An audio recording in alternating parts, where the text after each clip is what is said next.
Do our thoughts have powers beyond our imagining? Can we create reality with our minds? Can a thought become real? Can a thought grow wings and take flight? Oh, hey there. Sorry, I was just daydreaming. I'm Decoy Deloy, and this is Music News, brought to you by Hello Merch. This week, we're happy to greet Luna Lee's new project, When a Thought Grows Wings, Reimagined.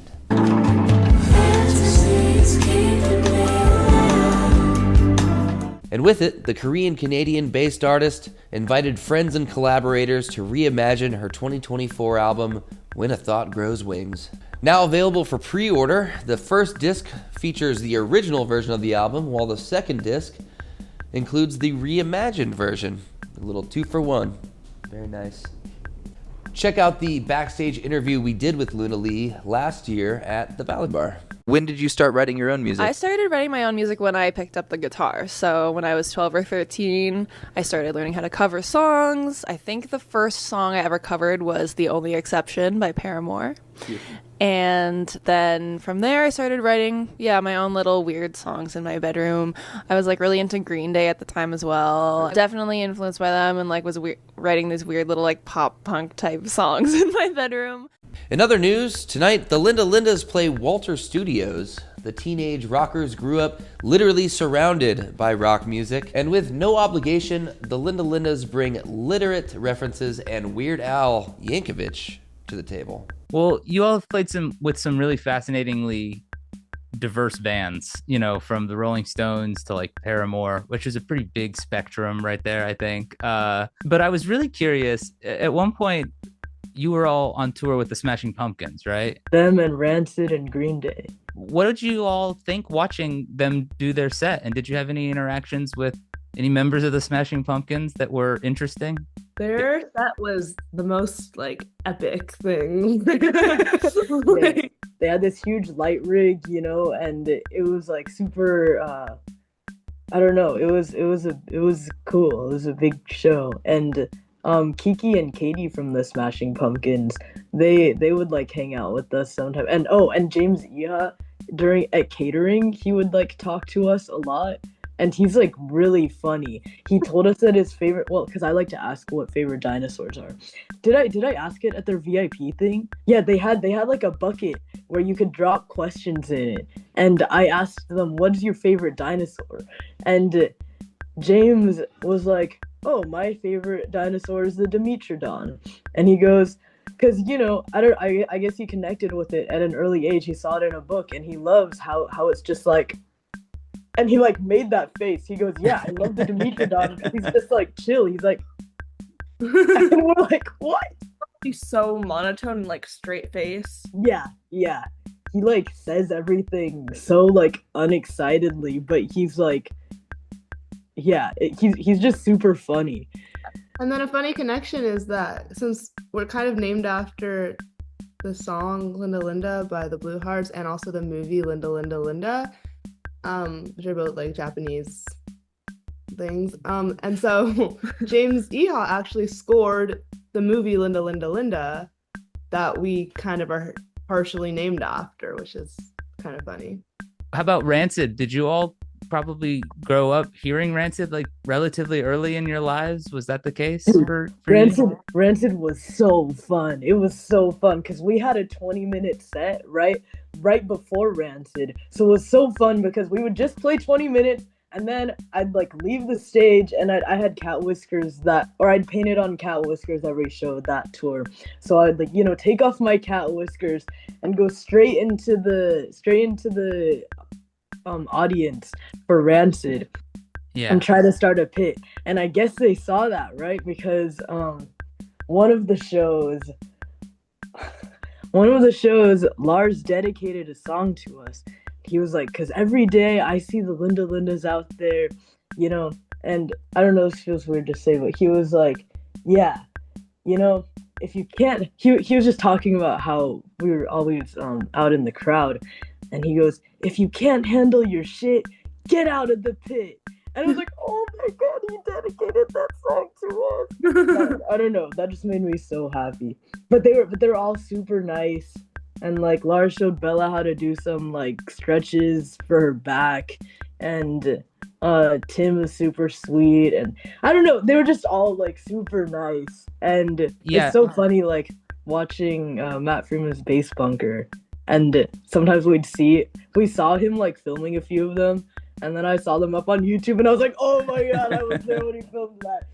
Were Operation Ivy a band that any of you connected with? Yes, Operation Ivy was so good. Yesterday, because we have a playlist that like plays while people are walking in or like in between sets and stuff. And let me think. Last Wave Rockers, hold on. Common Rider played. And I was like, oh, I love this song. And then I was like, oh well, I put it on the playlist. But Do you all update that playlist together? well, we kind of forgot to update the playlist from last tour, but we did make that playlist together. Maybe we'll add in some songs this tour.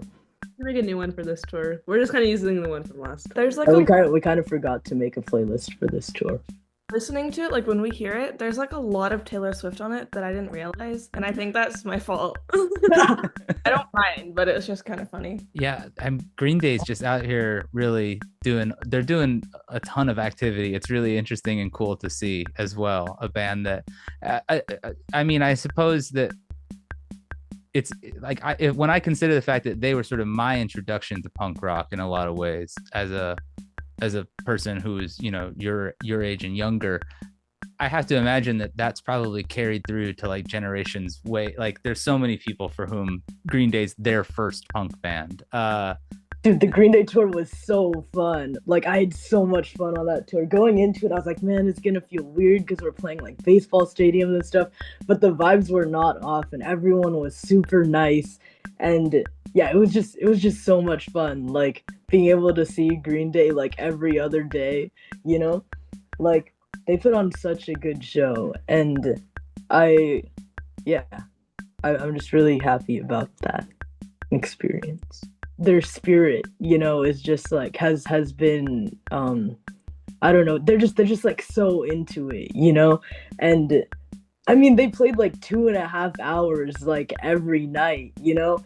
And I mean, that stage is so big, like just running around it for 20 minutes is like exhausting for me, but they're at it for 2.5 hours 110% the whole time with like pyrotechnics that are like, you can feel them from the crowd. Like I can't even imagine how hot they are on stage, and like I don't know, they just go for it, you know. And I really appreciate that.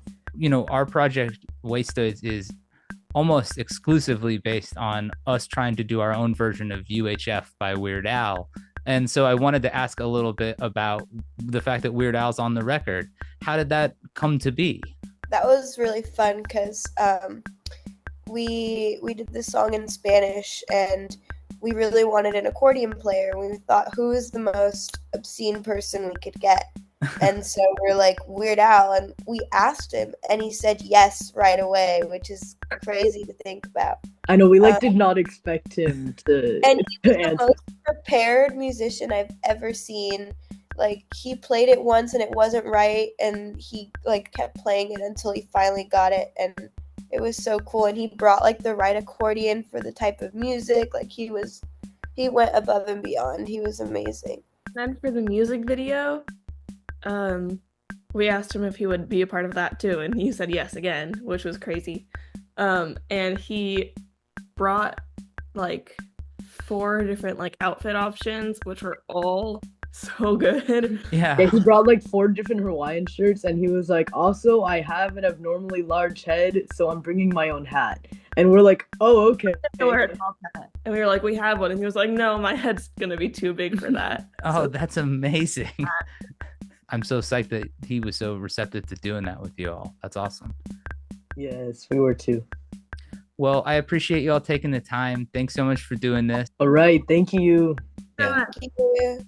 And to close, I'm being told we have a very special announcement from our friends Andy and Candy. Hi, we're Andy and Candy. You don't know us, but we'd like to invite you to an undisclosed location to be part of our Video show. We're gonna have free snacks, live bands, and other cool stuff. just like drama class in high school. Mark your calendars for April 5th and 6th and visit this website to tell you where to go. We want you For Permanent Zoo. See you at First Studio for our live taping, April 5th and 6th. Decoy out. WASTOIDS.